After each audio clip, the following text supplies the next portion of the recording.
So Percy Jackson is getting a live action adaptation, and I'm still shook from the news to the point that I'm releasing this video on a day that I normally wouldn't release videos. I did a 1-hour live stream about all the things I would do if I was a writer for the team for the live action adaptation, and this video is basically a condensed version of that live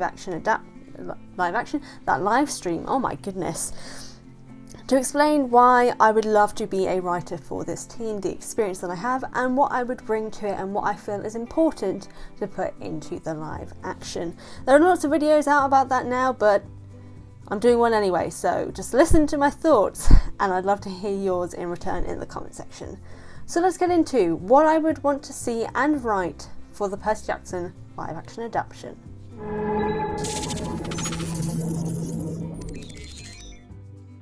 First one is the thing that I mentioned in the live stream that I did, which is looking at character perspectives and character points of view.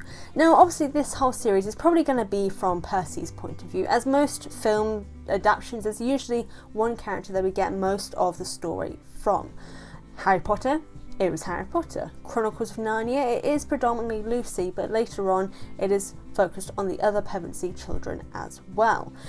But in Percy Jackson, it's definitely going to be Percy Jackson mainly featuring as the sole narrator sort of person that we're following in the story. However, just because he is the person that we're following doesn't mean we can get other character perspectives within that. For example, when Luke is revealed to be the lightning thief, having him discuss or kind of not extenuate, I'm trying to be a writer and I can't use words. Have him kind of go into not necessarily too much depth because we don't want an exposition dump in this, but focus on his personal reasons for why he wants to do this, why he is turning against the gods. Well, what he says in the moment when he does betray Percy is important.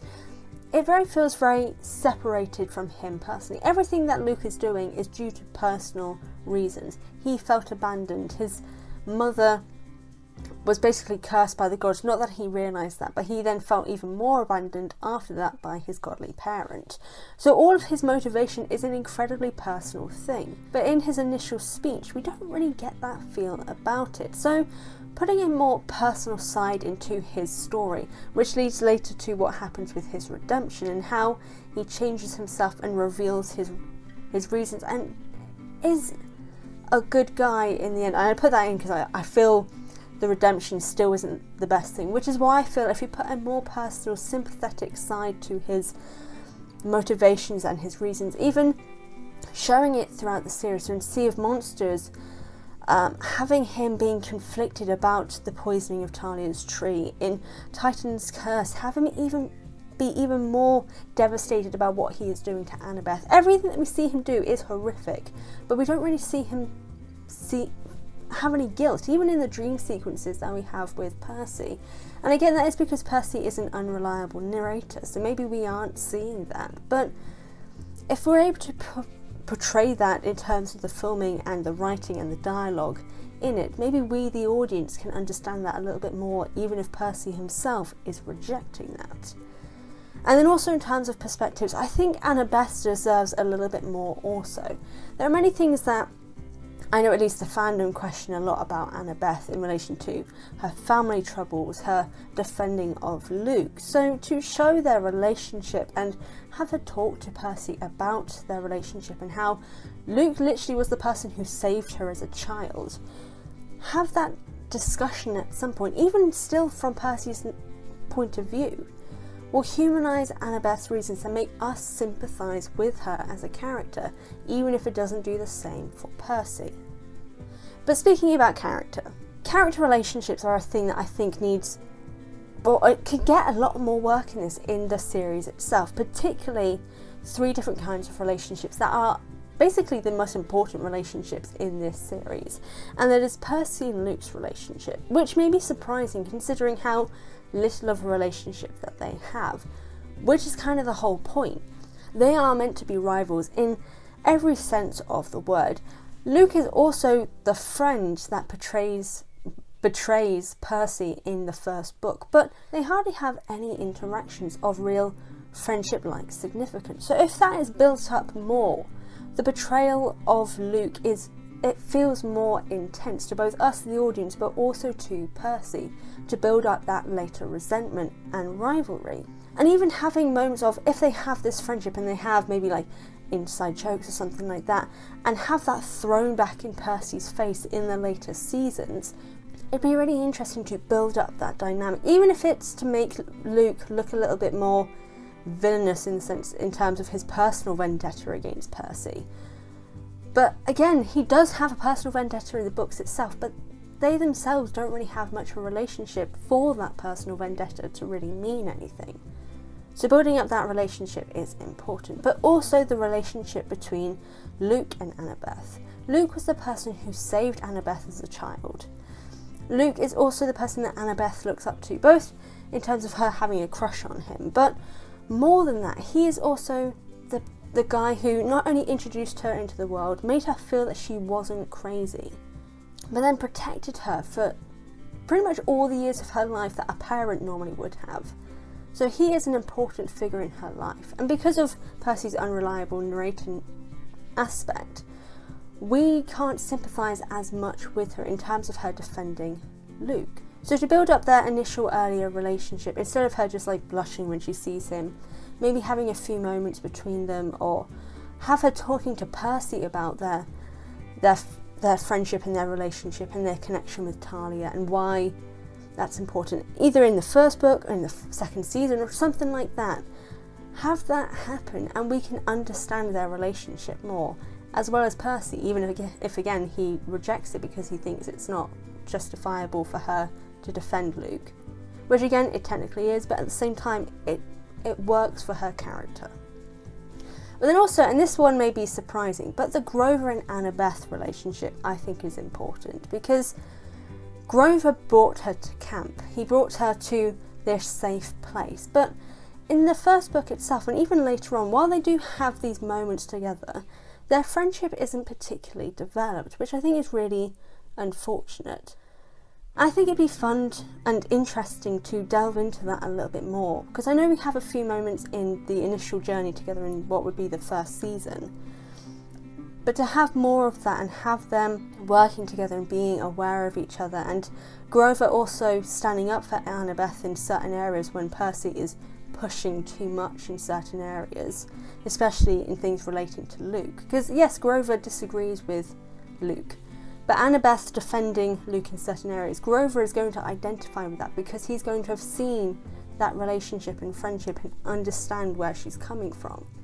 So I would love to see them be closer friends as well.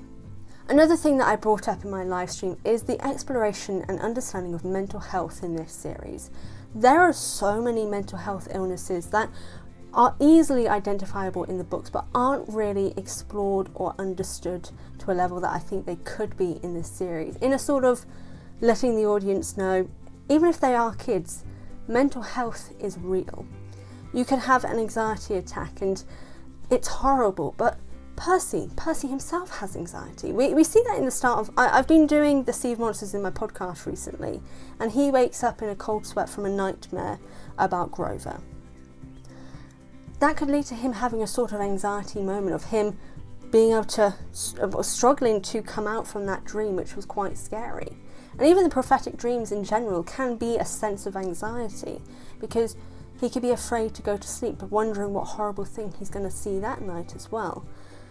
And I feel like it'll be humanising to these characters, even more so that they have everyday struggles as well as being demigods, but also it's telling to an audience these things are horrible and then they are a struggle. But Percy himself is like that, and he is also a hero. Just because you have a mental health illness and you have these struggles doesn't mean you yourself can't be a hero. You can get through this, you can be strong.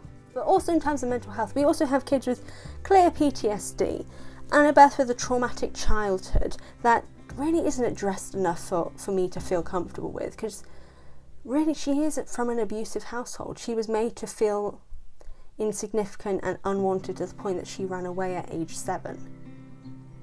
That's not normal behaviour, to the point that she ran away. She went back when she was 10, but it didn't last long. There were arguments, there was monsters and resentment again, and she could feel that.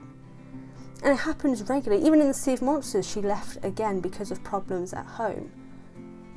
But it's not addressed enough for me to feel comfortable with, especially considering in the Titan's curse. It's addressed, but Percy thinks the family seem normal and nice. So we then question everything Annabeth is saying, which I think isn't okay. I think it needs to be addressed better, and I think they could do that in the show itself, because mental health is a big thing, especially for young people these days, and these characters definitely have it. Percy has PTSD in the very opening of The Lightning Thief by having nightmares that have him leading to waking up in a cold sweat. That is very closely related to what can happen with people of PTSD who have experienced a traumatic moment.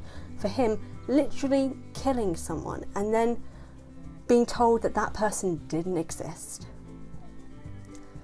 So to have something like that, I think will be poignant for an audience to experience. And I think it'd be interesting to explore in a children's series as well, because this is going to be predominantly aimed at kids. And Andy Mack is an example of a show who have done things that would be considered more adult theme orientated, but they're not. They can be for kids as well. And I think Percy Jackson is another area that a Disney show can introduce these elements. Another thing which I think is important, especially for future seasons, is the foreshadowing that we will need for future books and characters that are almost instrumental in what will happen in the future. For example, at the Lotus Casino, maybe even having a moment of seeing Nico and Bianca, because we meet them in the Titan's Curse. The dagger, Annabeth's dagger, is literally one of the most important weapons, because that is the cursed dagger from The Last Olympia, the thing that ends Kronos and Luke.